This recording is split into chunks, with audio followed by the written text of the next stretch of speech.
હારીજ ખાતે કોંગ્રેસ દ્વારા નગરપાલિકાની પ્રાથમિક સુવિધાઓના પ્રશ્ને ધારણા પ્રદર્શન યોજાયું। પાટણ જિલ્લાના હારીજ ખાતે બાબા સાહેબ આંબેડકરની પ્રતિમાની સામે કોંગ્રેસ પક્ષ દ્વારા નગરપાલિકાની બેદરકારી સામે વિરોધ પ્રદર્શન યોજવામાં આવ્યું હતું। હારીજ શહેરમાં રોડ, ગટર, પીવાનું મીઠું પાણી અને ઠેર ઠેર ગંદકીના સામ્રાજ્ય જેવી ગંભીર સમસ્યાઓને લઈને આ ધરણા પ્રદર્શન યોજાયું હતું। આ વિરોધ પ્રદર્શનમાં 1740માં વિધાનસભાના ધારાસભ્ય દિનેશજી ઠાકોર, હારીજ શહેર પ્રમુખ નીતિનભાઈ ઠક્કર, પાટણ જિલ્લાના આગેવાનો, રાધનપુરના જયાબેન ઠાકોર, ભગવાનભાઈ, ડો પ્રવીણજી ઠાકોર, બકાભાઈ તેમજ હારીજ તાલુકા અને શહેરના મોટી સંખ્યામાં કોંગ્રેસના કાર્યકરો ઉપસ્થિત રહ્યા હતા। હારીજ નગરમાં ખરાબ રસ્તાઓ, ઉભરાતી ગટરો, પીવાના ચોખ્ખા પાણીની અછત અને ચારે બાજુ ફેલાયેલી ગંદકીથી જનતા ત્રસ્ત થઈ ગઈ છે।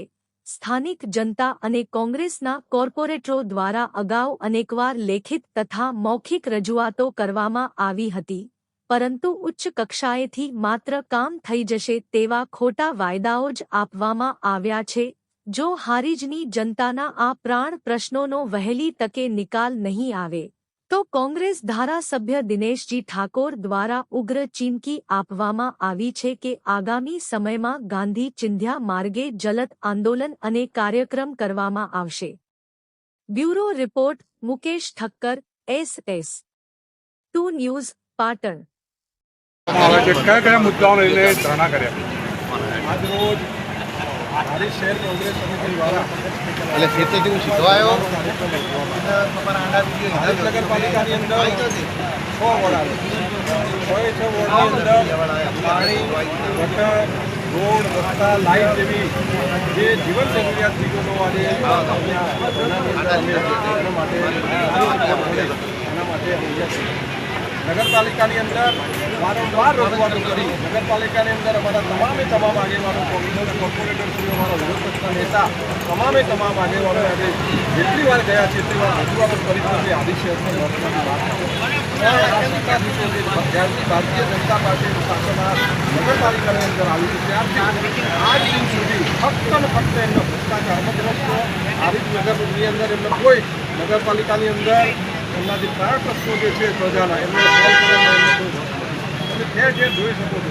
અને આજે આ નગરપાલિકાની અંદર જે વહીવટ ચાલે છે એના પોસ્ટરો અમે ચારે બાજુ લગાવ્યા, દરેક સોસાયટી વાઇઝ અને દરેક વોર્ડ વાઇઝ આજે અમારા શહેર કોંગ્રેસ સમિતિ દ્વારા, અમારા પ્રમુખ દ્વારા, અમારા પ્રભારી દ્વારા, બધાના દ્વારા આજે અમારા ત્યાં આ પોસ્ટરો લગાવ્યા છે અને પબ્લિકનો પણ અમને પ્રતિસાદ સારો મળી રહ્યો છે। ત્યારે આગામી દિવસોની અંદર અમે જો આને સુખદ નહીં આવે તો ગાંધીજીના માર્ગે ખૂબ જબરજસ્ત આંદોલન કરવાની પણ હારીજ નગરપાલિકાને મેં આ રોજના માધ્યમથી ચેતવણી આપી છે કે આ વખતે જો અમારી વાત સાંભળવામાં નહીં આવે તો અમારા અસંખ્ય કાર્યકરો હારીજ નગરપાલિકાના પટાકાની અંદર હારીજ નગરપાલિકાના જે જગ્યા છે એની અંદર ઉપવાસ પર બેસશે અને જે ભ્રષ્ટાચારો જે તમે હારીજ નગરપાલિકામાં ભાજપના આગેવાનોએ, ભાજપના પ્રમુખ અને ઉપપ્રમુખ જે કર્યા છે એ અમે હવે ઉજાગર કરીશું।